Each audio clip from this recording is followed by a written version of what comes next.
this is Jamel Hankins coming to you with the Just Conversations news. In boxing, Gervonta Davis knocked Marios on his Barrios with a technical knockout in the 9th round. I've never seen an uppercut to the chest. It's usually to the face. He uppercutted his ribs as he fell in pain and anguish. After a pep talk with Floyd Mayweather on the side, who proceeded to tell him that, hey homie, the cards say you losing and you need to step it up a bit. So he proceeded to beat the hell out of Barrios, which was really just bad. Though he had the height and punch length, don't let the little guy get up under you. Kind of like Mike Tyson. Yeah, it's like that. A whole lot of punches. But the highlight of the fight was when he went to the top rope and flipped off the top rope with a backflip. I couldn't believe it. To this day, I still see it. So if you see this, Gervonta, more backflips, more. You should do them like in the middle of every. Okay. In music news, Bow Wow and Soulja Boy battled out in the versus match. I'm not sure who won, but I feel like Bow Wow had a lot of presence. In the surprise of the match, Little Romeo showed up with all his kids and chips for everyone as he did his songs, and then said he was Kobe Bryant to Bow Wow's Michael Jordan, and that Soulja Boy was LeBron James. It's a deep analogy. Very deep. In the international news, Japan is trying to lure people to their country by offering $500 homes in areas that they call ghost towns. A $500 holla, and you can live there. A lot to think about. I mean, it's not a dollar house down North Philly, but and they actually look pretty nice. Something to think about, you know. You got that one cousin over there without doing nothing, you know. You can give him $500 and pretty much it. And the BET Awards preview last night. A lot of Lil Nas X. Tyler Ford, a tornado. It was amazing. Meg Thee Stallion. A lot of horsepower there. The City Girls flew out of the sky. Queen Latifah, the Equalizer, got a lifetime achievement. And MC Lyte wore a bra. Very interesting. See-through shirt. I didn't see that. Roughneck. And DMX got a tribute last night from Michael K. Williams, which kind of threw me off because I almost thought it was him, but it wasn't. Busta Rhymes looks slimmer by the day. And Method Man looks bigger by the day, which is really strange because that's kind of. And Griselda popped up. That was crazy too. Shout out to Chloe and Holly too. I like them. I like them. I don't know if I'm supposed to like them though. It's controversial. I seen Tyler and Lil Nas X take a picture, and it's a picture worth 1,000 words. You guys friends? How long you guys known each other? Or you've already met? Nice socks. Are those penny loafers? You ever seen the Batman Nike? Did you get that in gold? And with Hoochie recording her debut album, Tassels and Tongue Rings, I've been requested to do the weather. Today will be 93 degrees with a low of 74, partly cloudy. Wind southwest, Philadelphia, at 10 to 15 miles an hour. So southwest is gonna get a little breezy over there for the winds. It's coming southwest. So you gotta slow those chargers down a little, just a little. And this is Jamel Hankins signing off for Just Conversations News.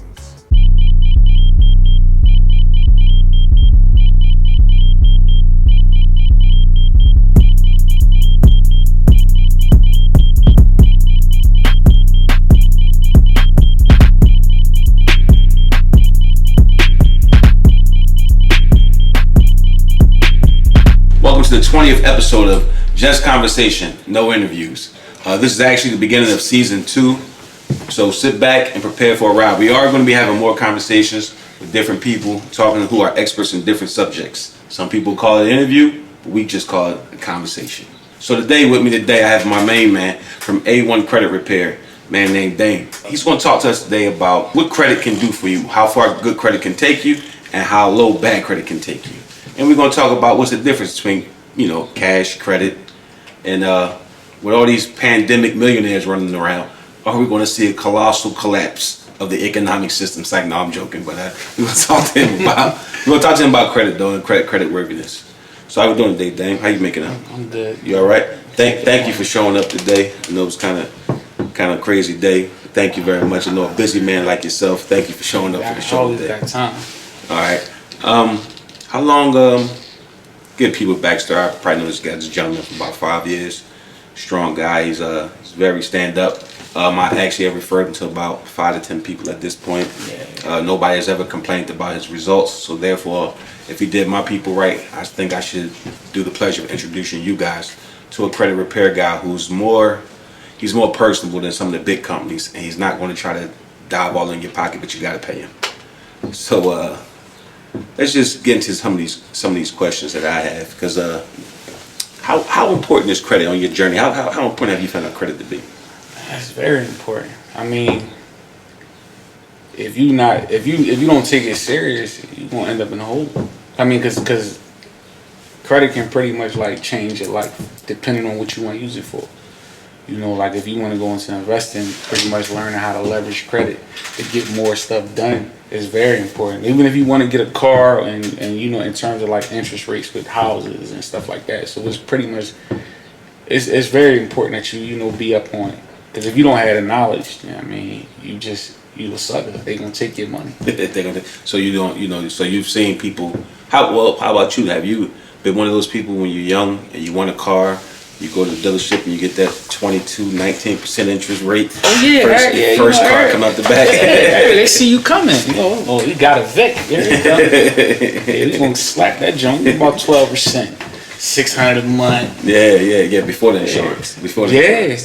You riding, and you know what I mean. You look up, $600 a month. That add up. Yeah. Don't need a repair. Don't need a repair. Now you're talking about $1,000 a month, like it's a Benz. Yeah. So I mean, it's very important. So, what's like the worst mistake you ever seen people do with credit? Not paying their bills, man. Not paying their bills? Not paying them credit cards back. Taking them and maxing them out and burning them. Just max them? Turn and burn? They just don't turn and burn? Get it how you can. Activate them and blow them up. Yeah, that's the worst thing you can do.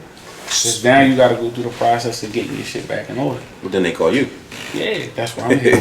Because you can mess it up, but we can get it back. Y'all can get it back. Yeah, that's the beauty of credit.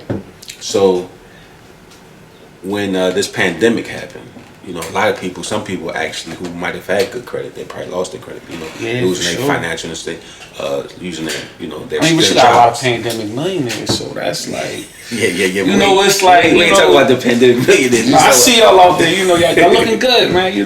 Keep killing sacks too. Hey, you guys are doing a great job. So listen though. So if you were somebody, right, and you had this job and you lost your job when that happened, what would be some of the steps that you take to try to preserve your credit? Like if you lost your job, is there anything people can do? Well, I mean, when all that happened, they pretty much like some of the, they give you the pretty much you can defer your payments and stuff like that on the credit card. But it's more in terms of just having them conversations with customer service. So you gotta talk to people. Like when you go through something bad, whether it's pandemic or losing your job, whatever, it don't hurt to make a phone call. You gotta make that phone call. If they calling you, you should answer. Yeah. I mean, just sometimes you gotta get some straight. Because sometimes you get into the mindset of like, man, fuck them, I ain't. Nah, call them, have a conversation. Mm-hmm. Explain your situation, and who knows, it might help you out. Might not. But I mean, I'd rather have that conversation than not, and just put him on the back burner. Just keep him declining. Yeah, exactly. At least you know what you're up against. Then you look up. You got fucking late 30, 90. Yes. 60, 120. Now they come to take your shit. Yeah. True indeed. So I mean, and the late payments is once they get on there, that's like the biggest joint that kill your score. So late payments is major. Yeah, late payments is really like that's gonna drop your points. How long do the late payments stay with you? I think I mean the profile stay on there 7 years, but I think it probably depending on how long, once it probably closed, it probably be on there for about 2 years. 2 years. Okay. So that's definitely 2 years of 2 years of Yeah, of you having to get that 21% car Yeah, note. for sure. I mean, because then you got to go through the whole thing of trying to get it off. You know what I mean? Then that's a process within itself. Some people might not budge. Yeah, so it's up to the creditor at that point. Yeah, but that's why it's good to have them conversations and letting them know what situation you in. You lost your job. You know what I mean? You ain't getting no unemployment.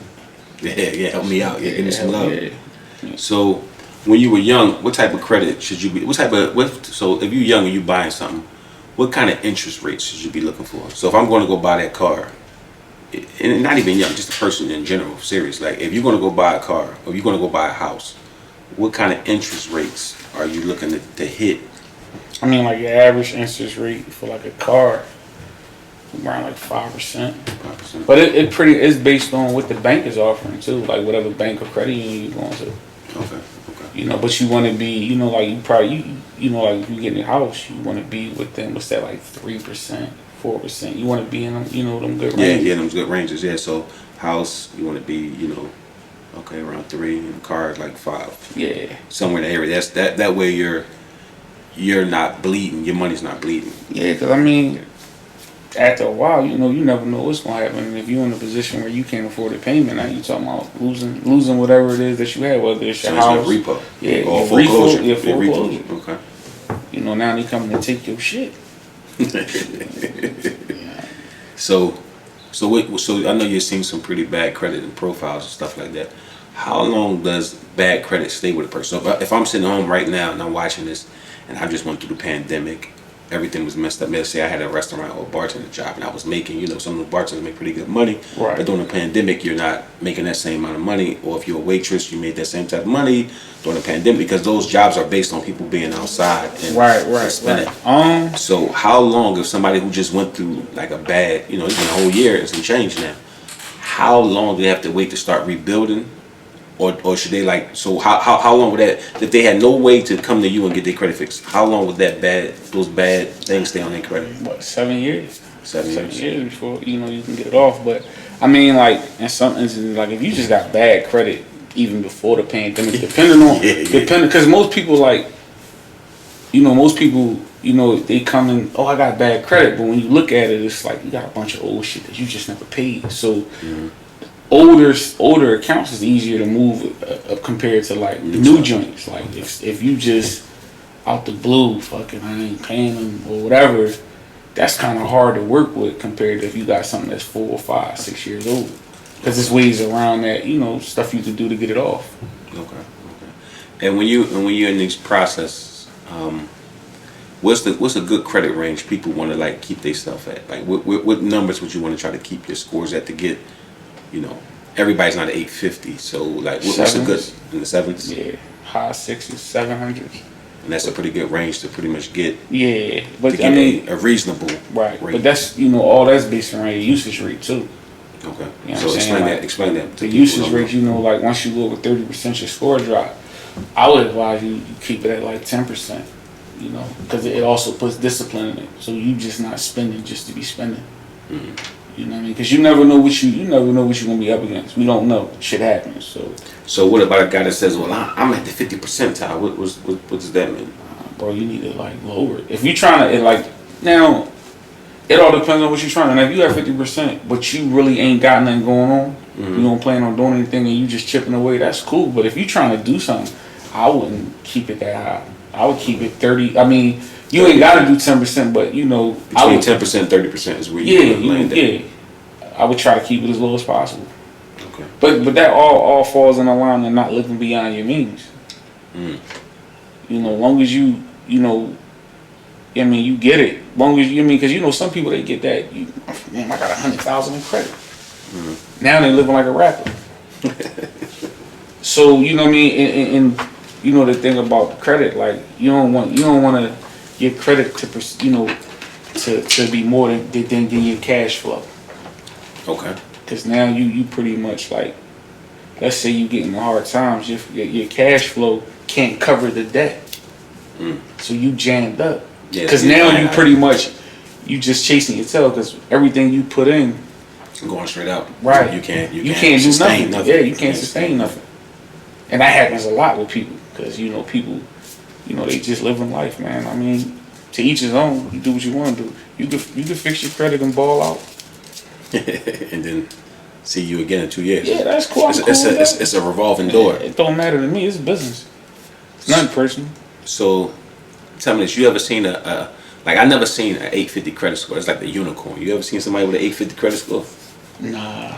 Man, me neither, man. I hear people talk about it, but I never. Honestly, I probably seen somebody with an 804 before, 814. Yeah, I mean, but that's if you can doctor, you know what I mean. You can fix up the credit profile and make it 850, but you don't have no income verification or anything like that. It's no good. It don't count. Because you can have A1 credit, but you know still not be able to get a loan. Okay.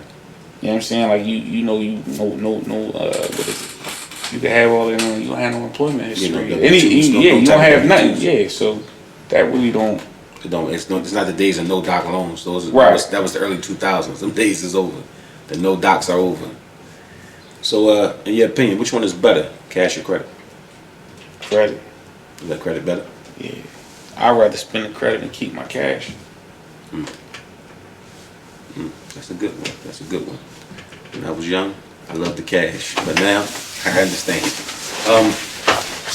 Another thing somebody told me before, they was telling me they was about to make a big mistake one time and max out their card at like Home Depot or something. They was gonna pay it back off in like 2 months, but he told me that one of the cashiers put him on game and was like, before you max out your card, see if you can call Home Depot and get your card. What kind of account was it though? Was it a business or? Because I don't know. If it's business, you can max it out and it don't show. Okay, so if it's business, it doesn't matter. Yeah, you can max it out. It won't show. But what about your personal? Personal is gonna show the usage rate. It's gonna show that you maxed out the card. I'm quite sure it was. So I mean, if that was the case, if you know you want to spend a little bit more, I would probably ask. Ask to increase. Ask for increase. So that way you won't have the card maxed out. You Right. want to keep as much free on that line as possible. Yeah, in that 30 to 10% range. Yeah. Credit cards though. Are some credit cards like so I remember back then when I was young, people was like, man, you get a serious credit card, you got like the best credit, serious, or you know, now some people say you get the Chase Blue. Like which Yeah, you got Chase, American Express. These are the upper echelons of credit cards. You know, like Chase, American Express, pretty much the same price. It ain't really too much change. Okay.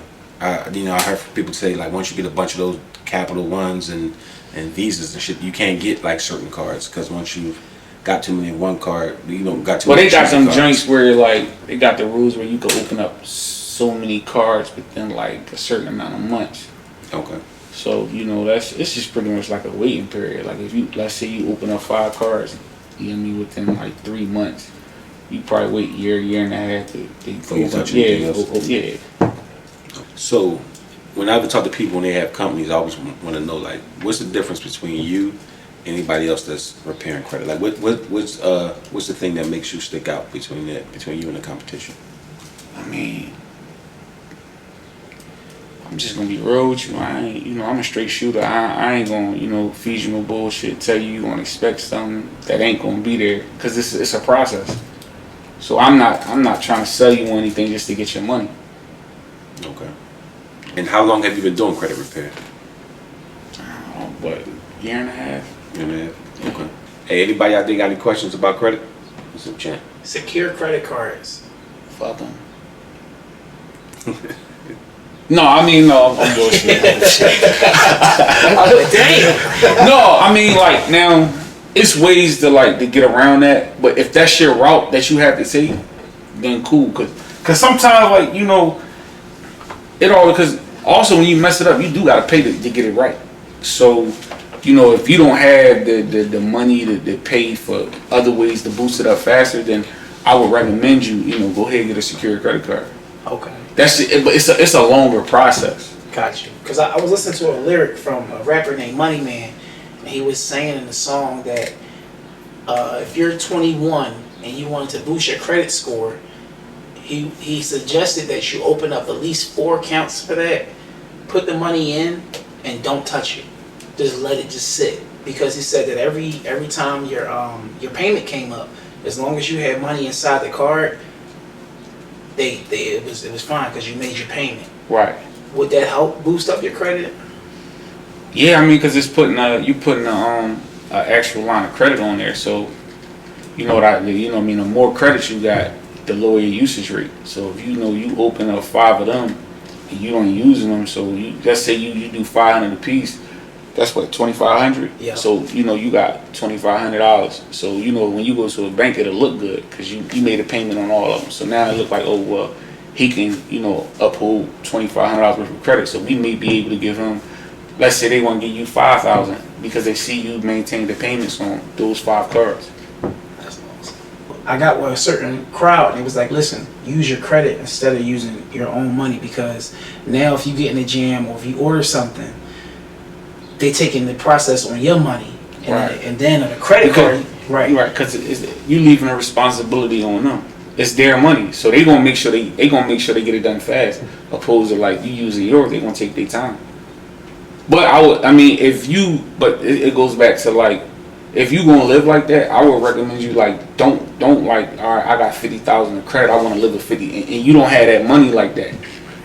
You know what I mean, that's the flip side of that. It comes with discipline. Okay. So living in your means is really like the key. Yeah. I mean, but with social media and all this other shit that's going on, everybody try to live beyond their means to give it like they living like that. And, Right. The turtle always win the race. That's true. That's definitely true. But I mean, some things is easier said than done. So it's just, it's up to you. Right. I ain't gonna fault you, because everybody got to go through what they go through. Yeah, because we all got, I guess, those. Once. Yeah, those wants, and sometimes you put those wants before your needs, and that's the.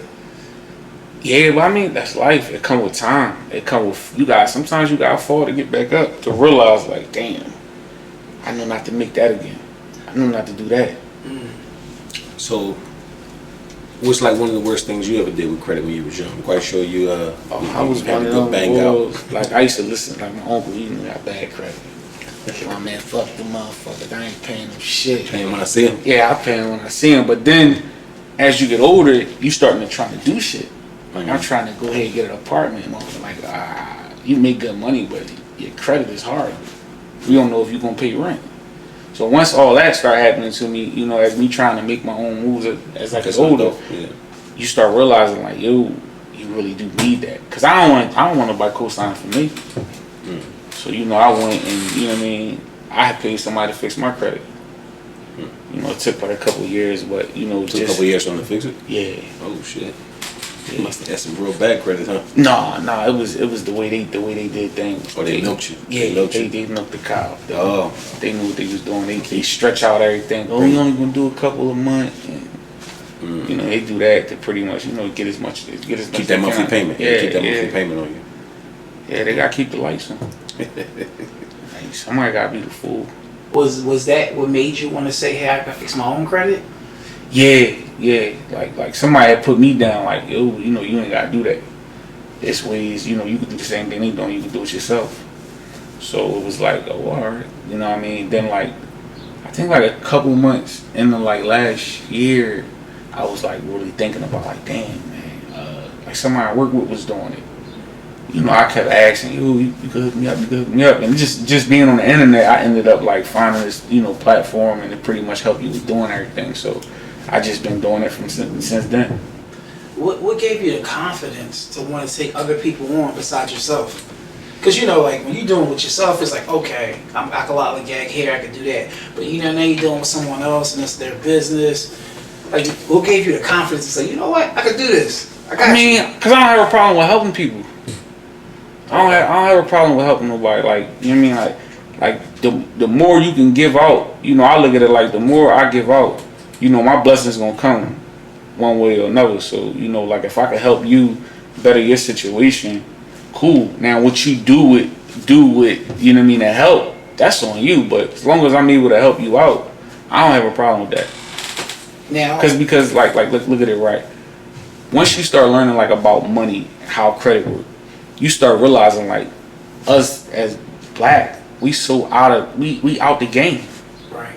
It's so much shit we don't know that like if we was taught this at an early age, it you talking about breaking generational, like you changing a lot of outcomes with shit. But people, you know, like, you realize that, like, when you in the hood, you just growing up and you start hearing the shit. Then as you get older and you start learning all the shit about money, you realize, like, damn, man, God, this motherfucker shit they was talking about was bullshit. Right. Like the number one joke. Oh no, on your debit card, right? Just use the credit option. That's gonna build your credit. How? It's your fucking debit card. It's not gonna build your credit. It's still your money. Right. People say that? Yeah, people say that. Yeah, people do say that. If you don't know, you don't know. And if the dumbass old head that can't read is telling you, Because that's who you getting your information from. You getting your information from the same boy that been there his whole life. Right. He telling you how to get through life. That's crazy. That's crazy. So how can we win when we listening to them? What's some of the, like, okay, like you just said, that was a great a point where you put where you're like how to read your credit. What's some of the, I don't want to say dumb, but what's some of the things that's misinformed that you have heard dealing with people with their credit, like kind of like how you said with the debit and the credit thing, like. I mean, you got that fucking. I mean, I just think, like, as a whole, just like the whole money thing, like we're not taught how to make money, how to work money, how to use your, you know, like, let's just say, like what you said, that the guy, the money man, Right. opening the 5 secured cards. You just use that to leverage your credit to get more money from the bank. Right. We're not taught that. You know, we taught, oh, I want a car, I'm gonna go ahead and go get the what's them? You going to payday loans? buy here, pay here. Buy here, pay here. You paying us the car $4,000, you end up paying them $16,000 back. So you know, like, it's a lot of stuff, and just, you know, some people just don't want to take the time to read and do research, Right. and some people just don't want to pay their bills. So in this business though, because you do have a credit repair business, I see this business getting kind of rock stars now. Like, you know, you got a lot of superstars in this business, and there's nothing wrong with that at all. So it's not To each his own. it's not a jab at those guys or nothing. What I'm saying is that, like, when you see that, you see how competitive. Do you see anybody in this business where you're saying, well, damn, that guy's doing it pretty decent. I want to do it just as good as him, if not better. Like, you see anybody like that in that space, whether, you know, whoever it is, whether it's one of these new guys, one of the older guys. Like, is it people that you see who are actually in the credit repair business where it's almost like, What's the dude? Remember that the podcast you had sent me? What's the boy? The M500 dude. okay, Yeah, him. He pretty. He's doing it pretty yeah, good. Yeah. okay. Yeah. Yeah, I see it's a lot of, like, rock. You know, a lot of those guys are like, they're like a rock star. Yeah. I mean, you know, they each his own. You know, to each his own. I mean, I don't know. Like, you just gotta do your own thing. You know, like, I don't knock what he doing. He putting a lot of people on. Right. A lot of people. He giving up a lot of game. Okay. Like that Earn Your Leisure podcast you sent me. Yeah. Oh, that was crazy. Like, the information, the jewel. You seen that? Yeah. The jewels he They dropped they was put- crazy. And it's like, once you start hearing all that type of stuff, you be like, damn, bro, we wasn't on the planet. No, but it's you know, it's the beauty of the internet. You know what I'm saying? Whereas, like, outside, you could be getting a bunch of bullshit in the corner store with a guy telling you a bunch of bullshit. But you can always Google your phone, put your phone out on Google and see who telling the truth and who lying. You know, that's the beauty of technology now. So, like, even in space, like, now people take their credit more serious. Because I remember people thought, when I was probably 18, I remember people like, man, you don't need that credit shit. I'm gonna go get the card. I'm maxing my ain't never gonna pay. And I was like, man, I don't know why you doing that. Like that I don't know if you're supposed to do that, but to me at the time that just didn't sound right. Right. Somebody give you something, the way it goes in life, you're supposed to give it back. Like, you know, somebody gave you money to buy something, you're supposed to pay it back. People still living like that, though. Yeah. Like, and it's like, even with cash, like, my whole joint with, like, yo, like, just learn what's on your credit. Because what's the point of spending, let's say you got $200,000-300,000, but what's the point of spending your money when you can get your credit in order, fix it up, and use the bank money? Yeah, I see that happen with a lot of people with lawsuits. I've seen a couple people in the last couple of years get pretty big payouts. And instead of them taking that money and leveraging that money, they take that money and just go spend it all. And then 6 months later, they talking about, man, I seen somebody get $100,000 and was broke 2 months. Yeah, because Because people think, like, they feel like it ain't gonna stop. See, when you got 100,000, you spend the first dollar, you ain't got 6 figures no more. And then as you go deep into it, you start thinking, well, I'm cool until I get down to my last 20,000. But how many people really know the value of money though? No. Some people just view it as a piece of paper, and until you get 100,000 and you look up, or you think, oh, I ain't gotta work no more. I got 100 grand. It's lifetime money. Yes, It's lifetime money. What? That should be going in no time. You can spend 100 grand in a day. Yeah. Shit, most of these motherfuckers is most motherfuckers now you see walking around with $10,000-$15,000 offers on in somebody's basement. with the nice AC. Yeah, the AC got the motherfucking Hellcat out front. Ain't getting mom no rent. But they sharp. Yeah, They fly. sharp as shit. Fly. That's what you getting now. So it's like, it's crazy. It's crazy out here. So what are some premises to live on, like, because you know, like, let's say it's a lot of young kids and they don't know, they don't have any morals as far as money. Like, what would you, like, not even, like, let's give them one. Like, what would be like one moral that you would kind of suggest to a kid coming up, like, yo, you need to really do this. You know what I mean? Or start off with this, because it's like, growing up, nobody told me anything about money until I got ran to Sharif. Like, you know what I mean? Like, Yeah, Sharif the GOAT. right, Sharif the fucking GOAT. They talking about another reef. I'm talking about you, man. You don't want, you know what I mean? You know, take your flowers, man. Right. Because we conversate on a lot of jewels that you drop on me, and it be just like, damn, we might be talking about real estate, and he boom, bop, boom, bop, and I'm like, damn, bro, you was right, yo, it played out just like this. Too. So, I think like, one of the things is just being like, you gotta prioritize. okay. You gotta prioritize your needs over your wants. Because if you just keep going for the things you want in life, you know what I'm saying, you gonna end up in a hole. That's crazy. Yeah, the great Warren Buffett said, you keep buying the shit that you want, you're going to sell the shit that you need. And that's how I look at it when it comes to spending money. I mean, don't get me wrong, everybody's going to have a good time and spend some type of money. But I've tried to like keep it at the 20 percentile, 30 percentile, like, and that's it. And when that 20 and 30% is gone, that's it for the time being. Yeah, that's crazy. He's a hater. He's a real live hater. That is a hater right there. I know. I don't know what's up with this guy. Just fly. Once he know we taping, he like, yo, I'm trying to get to my homies that just came home. That's more crazy. But yeah, that made me lose my train of thought too. But yeah, nah, man, it take a strong person to be like that, like to really sit and, you know what I'm saying, realize that, you know, like that shit gonna be there. Yeah, and if what you going crazy for ain't there, something else will be there. Yeah, you know like, what I'm saying? like, so if you had to have a certain whatever, a certain brand, a certain thing, a certain whatever, if you got to miss one season, you'll be okay. You know what I'm saying? And when you really get into it, man, most people buy off season anyway, but that's a whole nother story. Like, you know what I mean? But anyway, like, I mean, people just don't understand how important. Life is simple, bro. Yeah, to be disciplined with credit. Like, you have to be disciplined, and you gotta be disciplined with your money. And we sometimes as people, we don't plan. We live day by day. That's a heavy joint. You know what I'm saying? Like, if you was a plan and, you know, stick to your plan and, you know, sacrificing, and, you know, like, I got a homie, right? This bull, he might be 29, 30. I never seen nobody as disciplined as this dude is with everything. Like, I'm talking about, like, he disciplined to the core, down to money, clothes, partying. And he you know, that discipline got him to where he's at right now. You know, like, he's in a nice position. You know what I'm saying? So like, you know, that helps him out with being disciplined and going through the hard times in life.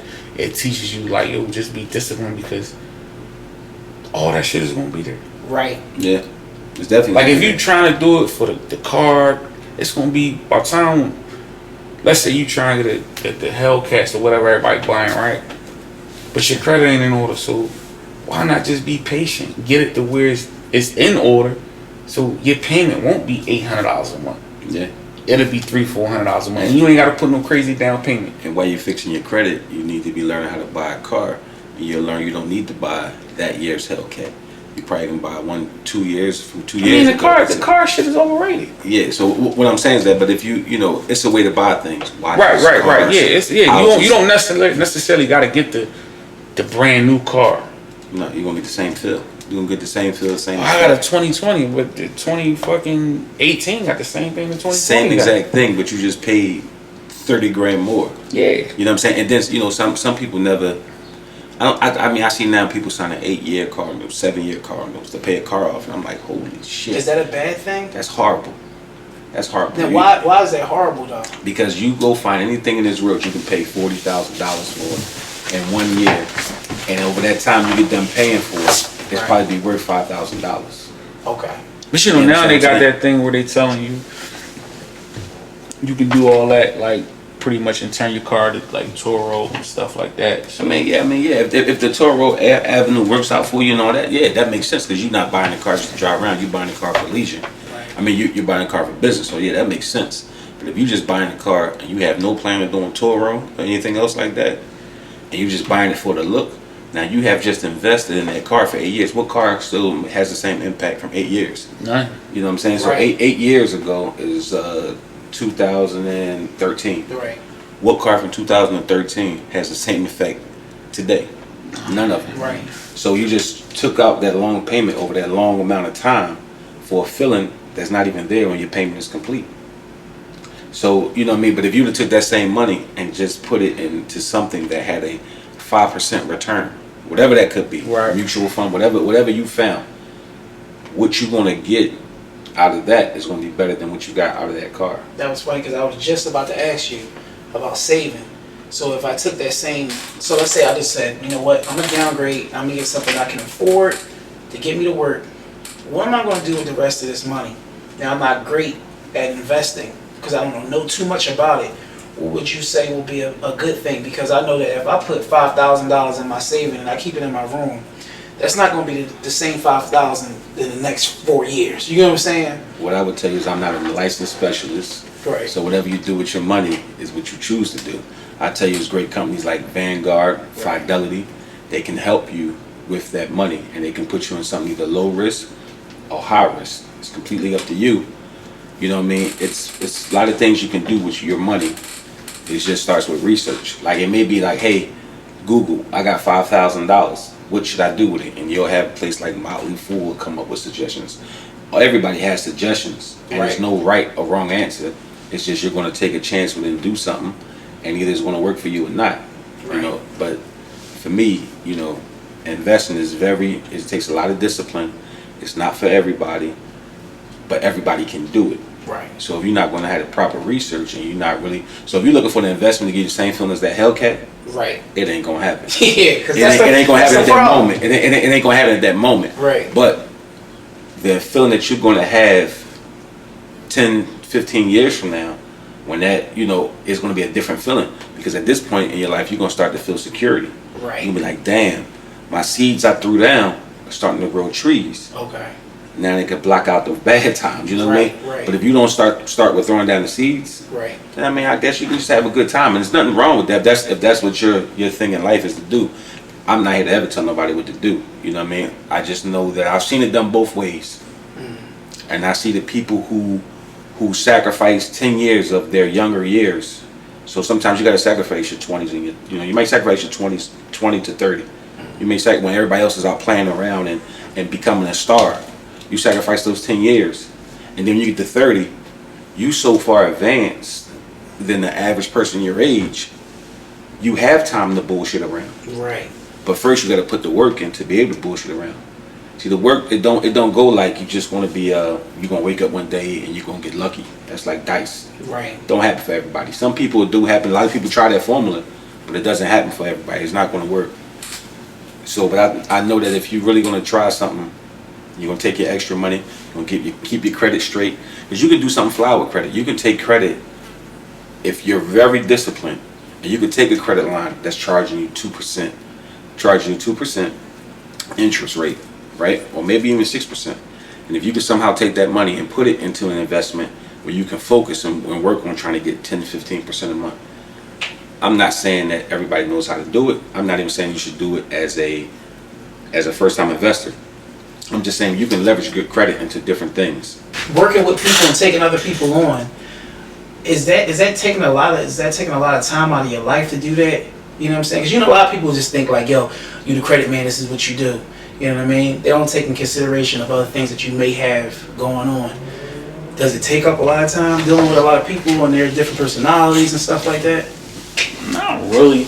Like I pretty much reach out to people, let them know what came off. So for the most part, it's cool. I haven't got any of them customers that, oh, wow, this. I haven't ran into that yet. I know it's probably gonna come depending on, you know what I mean.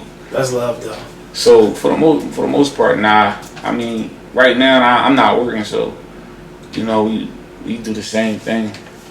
You know what I mean, it might be all slow. Oh, that's another. I got a question for you guys because we just all having a conversation, but that's a big conception with the youth where they feel like you have to just be your own boss. What do you guys have to say about that? Because I know like me working at Acme and other stuff gave me structure to understand what it is to be my own boss. Because being your own boss is not easy. So, like, do you think that it's smart to just jump out there and say, I'm gonna be my own boss, or do you need some type of guidance? I mean, I done ran about 4 bosses at a table one time. Lash Tech, Painter. I think it's I wouldn't knock you for being your own boss, but I think it's just it's a bullshit way to make it look like you're doing something. Right. I'm my own CEO, and it's like, what you doing? But I mean, it's to each his own. Like, I think it's a good idea. Right. Do you think that? Well, my question is, do you have to quit your 9 to 5? Just be like that, because a lot of people look at it like that. Like, I don't need no 9 to 5. I can be my own boss. That's it. But what's the point of being your own? So how you gonna pay bills? That's what I be wanting to know. Because I know how tough it is, and I be like, that's what I'm saying. Like a lot of like Instagram put out unrealistic expectations, and it's just unreal. Like, so you gonna be your own boss. All right, you have no clientele. How you paying bills? Exactly. Like, I would, if you going, run your own company, I would advise, like, I would keep my job until the company money is, I'm making more on the side with the company than I'm doing with my regular 9 to 5. Right. That's the key right there. Hey, what's your name, man? Baby Ray. Baby Ray, I'm Sharif Hankins from Just Conversational Interviews. So I see y'all here moving this juice and stuff around. So what, do you take you like the hustling aspect better than having a job? No, because I come from the working aspect. Friend, partner of mine, Juice, he came up with a good idea, and I'm just helping them do it? Yeah, we got something going on. We got LLC, everything. We deal with deliveries, ordering, and stuff. Okay. Look him up on Instagram, what's 19th Cumberland Street. We the Wall family. Keep your job till it costs you too much to go to work. Right, I got you. If it's not costing you too much to go to work, then you just really you're wasting your time. Because if I'm out here working for the company every day, right, but living the American dream, but a lot of us are first generation anything. Right. And when I ain't talking about millionaires, we first generation sometimes first family in our lineage to have a house. Right. So let alone it wasn't nobody leave us, $200,000 or $300,000 to start a company. Everybody don't have a story where they had all this money, and some people can't get it out the mud. Some people are really that much of a hustler. They gonna get it regardless. Right. But that is the unicorn. Gotcha. That's not the norm. That's not everybody. The norm is I'm gonna start a business. This shit is hard. Right. Let me go back to work. Gotcha. Or I'm starting a business. This shit is too hard. I'll never start a business again. Like, right. It's a lot of things that happen because it's a lot of it hurts. It's rough. And if you're not used to getting punched around that ring and knowing, like, owning your own business is almost like knowing every day you wake up you're gonna get knocked the fuck out. And then one day, it's gonna be yours and you're gonna win, and your win is gonna be better than all those losses. Right. But you gotta stay. You gotta stay in the game. Mm. You know what I mean? If you don't stay in the game, then you'll never reap the rewards. I think in the beginning, starting out, you don't come from money. Then I think you should have a job and then have a business. So that way you don't have to be, dependent too hard on your job. Because when you first get making money from a business, you don't want to be putting that money into your everyday living expenses. Right. You know what I'm saying? So if you're making $500 a week for a new business, Right. it's pretty solid. Mm-hmm. But average person probably need more than $500 a week. Right, to your live. lifestyle. You know what I mean? So for a good lifestyle, you may need $700 to $1,000 a week to have a pretty Right. good lifestyle. Not a great famous one, but just a good good fair lifestyle. So yeah, I mean, like I said, I believe in both hustles until one of the hustles costing you too much. And it's not to say I didn't win at every business I had. I've lost I've lost companies. I've started companies and lost companies. So it's a process. What happens is the more equity you put out, even when you lose a company, you still have the equity from the knowledge that you learned from that process. And as long as you stay within that realm of the other companies you start, you really don't lose. You always got a leg up. Where somebody who's just starting from the ground, they always got to go make a big purchase. Right. Most time people got to come, they got to make a real big purchase, and that real big purchase startup cost could be, it could be anywhere. It could be 10,000, 20,000, it could be 100,000, depending on what do you know. So. But also, it's about having the right conversations and talking to the right people, getting the right knowledge. Okay, so your circle is a big Oh, point that's too. major. Right. That's yeah. major. I guess you're right, because it's like, If you ain't got the right circle of people around you, you pretty much just dealing with the same bullshit that we deal with for years. Right. So you mean you listening to the old head on the block that been there the whole time, and you can't even figure out like, damn, well, the fuck am I listening to him for if he out here doing the same shit I'm doing? Right. But some people don't understand that. You know what I mean? Like it's all about having the right conversations, and sometimes you gotta realize if motherfucker keep telling you something and it ain't making you no progress, sometimes you gotta cut your losses and keep it moving. Everybody can't go with you. So with that being said, you ever seen a credit repair man like bullshitting people? I mean, look on Instagram. What's the red Yeah, flag? what's a red flag? flags? If you Red got flags. somebody do your credit, what's a red flag you should be like, they bullshit you? I mean, if you ask them questions, they don't have no answers. What about the process? How long? If you a thorough credit repair person and the person has mildly bad credit, how long should a repair take? I mean, I know it depends on the. I mean, I would tell people like, I wouldn't, like it's gonna take some time. I'm not gonna sit and tell you, oh yeah, I can get this done. You be up situated in 3 months. That's bullshit. Because we dealing with COVID. The mail's fucked up. Everybody know that. You know what I mean? So you dealing with all that and the response process and so forth and so on. So I mean, I just wouldn't put no guarantee on anything. I'm gonna be just straight up with you. Look, this is what's going on. It's gonna take some time. But we gonna work through this. Right. Now somebody that's telling you I have it in 3 months, yeah, I'm cool. Right. I'm good, Yeah, bro. because like, yeah, I can. Just give me 500. I have you situated in 3 months. Yeah, I'm cool. Yeah. Okay, so that's if somebody too fast. Yeah, That's a red flag. But what Yeah. if somebody's too slow?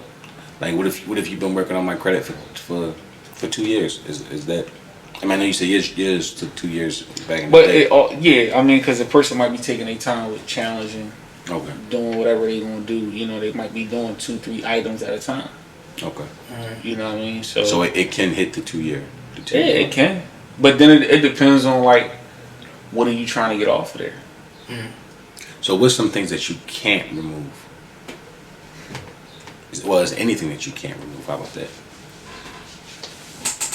Ain't nothing that you can get anything off of it. It's just, Okay. it's just time and. But the hardest things is the things that's just been on there that just got bad. Right, I got like you. any new accounts that's on there that just got bad, those are like the hardest things to remove. Right. Okay. Because it's like, give me another shot, and you fucked it up again. Right. So then when you go to, this account just closed a month ago. Right. So I was yeah, exactly.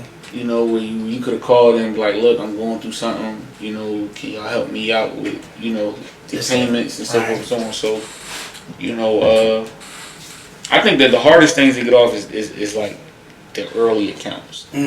But like mostly like old aged accounts, 9 times out of 10, that's probably gonna be the easiest battle.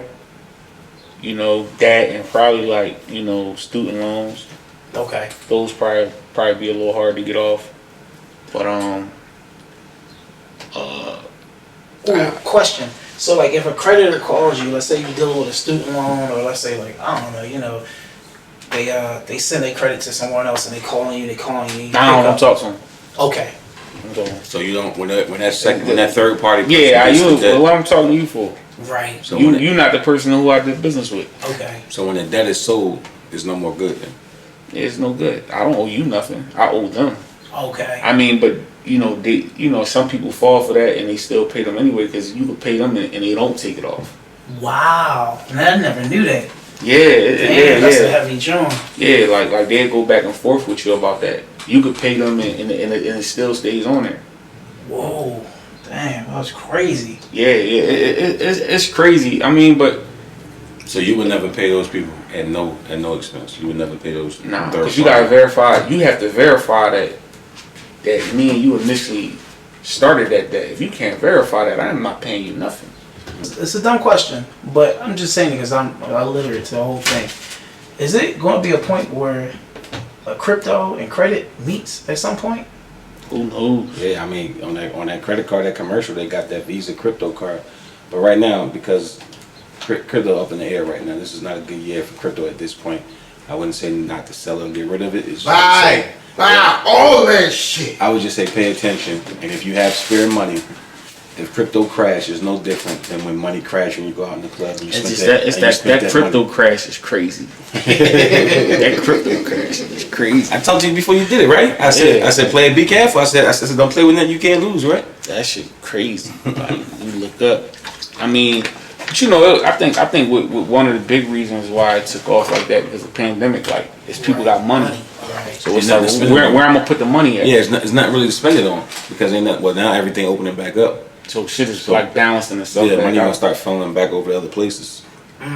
You gotta think restaurants and bars are pretty much dead, especially for indoor dining. Right. And outside in social spaces. Yeah, a lot of stuff. Even sports are back open now. Baseball games probably be sold out.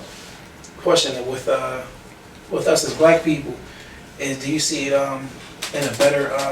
Are we going in a better direction now, or do you feel like we still stuck in the same stuff just based off of the people that you've been dealing with, knowledgeable wise? Because I know, like, personally, me, I see on it, like, this social media and stuff like that, you know, there's a lot of bad stuff on social media, but the good stuff too is, like, I see a lot of young kids talking about it or being a part of it. I think that people like now, like, you know, social media good and bad. Right. The good thing is, you know, people get more exposed to a lot of information. Like that dude Money Man, I never listened to him, but I see like a lot of stuff he put up. Right. You know, like just being able to have that kind of stuff out there, it helps out a whole lot. You know what I'm saying? No matter how big or small it is, it helps out. So, you know, like I'm gonna say yeah. Right. You know what I'm saying? But you know, like that's just the power of technology, the internet. Right. Being, you know, because if you look at it, even like with us being exposed to a lot of stuff, like even with the June 19th. Right. You take away social media and the internet, you never know, you don't know that history. That's true. So some people don't know it. Or won't so take the you know, time being to. exposed to a lot of stuff with the internet, it's always a good thing. Right. You know what I'm saying? Minus the BS you see all the time, but yeah, I think more people are knowledgeable, but it's a good thing and a bad thing. It's almost like people more knowledgeable, but it don't stop them from doing dumb shit. I got you. So I can know I'm doing something stupid, Right. but it don't stop me. Because even the people who had the knowledge, shit, you think only black people got bad credit? You know what I'm saying? Right. White people got bad credit. Everybody got bad credit. You go in the bankruptcy court, you'll see way more white people than black people in there. Right. So what I'm saying is that, like, I think a lot of people have more knowledge. I think some people are using it. Okay. So I think a lot of people know, but only some people doing the right stuff with it. And no matter how much you think you know, you really don't know it until you're in the game. Until you starting to go out there and get loans and have conversation with banks, lenders, loan officers, and you really in the mix of trying to get money and move money around and stuff like that, you don't know how much you don't know until you really get into the game. So I think people know a lot about things, but I don't know if people know how to really put it together. Okay. So I know I just ate a sweet potato pie. I like the sweet potato pie. You can give me a crust, you can give me a sweet potato. That don't mean I can make a sweet potato pie that I just ate. Right. So I think people do have they have access to the knowledge, but I don't think people still understand what to do with the knowledge. Gotcha. Wow, that's a heavy drum. So that's just my opinion. So, player, I want to thank you for coming out today, man. I want to thank you for giving me. Yeah. I know. I hope I can afford you. I know your secretary's gonna send me a ride. But thank you very much for coming out. No, I appreciate it, man. Again, we want to tell everybody like, subscribe, and share. On top of that, I want you to go to this man's page. It'll be at the bottom. You'll see the screen. And he's probably going to be giving you some credit tips, or you can DM him and talk to him about some things. Again, thank you so much for tuning in with us. Have a good night.